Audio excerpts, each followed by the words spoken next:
essaie de contrer avec Bravo, c'est une bonne balle que Dimeco a superbement interceptée. Relance, Boli, Pelé.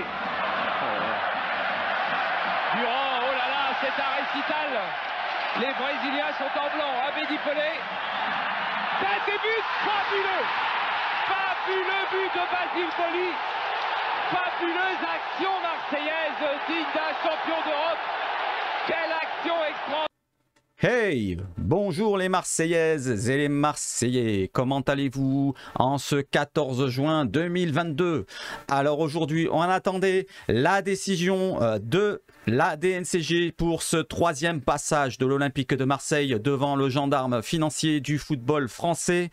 Et nous avons eu une réponse qui n'est pas satisfaisante. Alors regardez un petit peu le détail des relevés des décisions et sanctions qui ont été prises aujourd'hui du côté de la Ligue 1, la Ligue 2, la Nationale. Et nous n'avons aucune mention concernant l'Olympique de Marseille. Mais donc selon la Provence, voilà, donc je vous mets l'info qui va. Vous avez bien sûr la Provence, le journal, le média marseillais qui parle donc des sanctions ou des décisions qui vont être prises concernant l'Olympique de Marseille. Pour l'instant, rien n'est fait, rien n'est fait. Donc le média marseillais précise, comme prévu, l'Olympique de Marseille a transmis aujourd'hui les documents complémentaires demandés par la direction nationale du contrôle de gestion. Le club olympien attend désormais le verdict du gendarme financier du football français.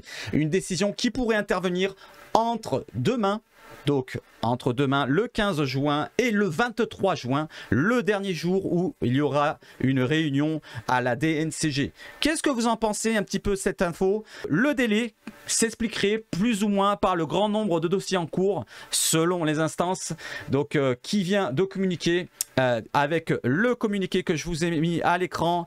Voilà, vous avez tous les autres clubs de Ligue 1, de Ligue 2 et de National. Voilà, donc un petit big up aux Bordelais pour leur rétrogradation en championnat de National 1.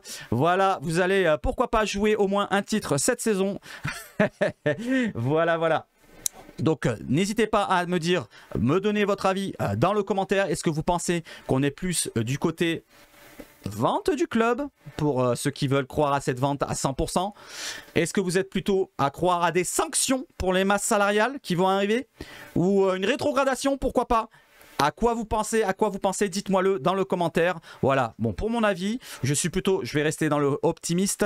Je vais rester du côté de la vente, même si je ne l'ai pas dit à 100% jusqu'à présent. Maintenant, vous avez mon avis. Voilà, n'hésitez pas à réagir dans les commentaires. Merci à tous. Et je vous rajoute aussi une petite fuite du maillot pour ceux qui voulaient le voir. Voilà, vous n'avez pas vu sur différents sites. Ils sont arrivés donc hier du côté de la Suisse, pardon. Ils étaient en vente dans une boutique. Puma a fait le forcing et les a fait retirer de la vente donc hier. Et voilà pour les photos du maillot. Est-ce que vous le trouvez joli ou pas? Dites-moi-le aussi en commentaire. Voilà, donc la vente des maillots sera officiellement ouverte à partir du 1er juillet 2022. N'hésitez pas à me dire ce que vous en pensez dans le commentaire. Allez, merci à tous, à la prochaine et allez l'OM.